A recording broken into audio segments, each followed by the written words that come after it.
Good afternoon. Thanks for joining us. We start today with a first alert update. We're learning more about the shooting in the town of Pittsfield that injured a teenager. Police identifying the 18-year-old suspect they arrested on Wednesday as 18-year-old Jackson Rego.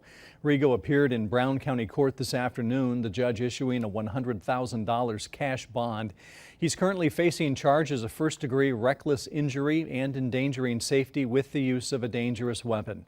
According to the criminal complaint, police responded to reports of a shooting on River Forest Drive around 9:45 p.m. on Wednesday. They found the victim in a car covering a gunshot wound with a blanket. While using the victim's phone to contact his family, police noticed a Snapchat conversation between the victim and Rego. The content of the messages led to police questioning and arresting Rego. We don't know how the victim is doing today. Rego's next court appearance scheduled for May 13th.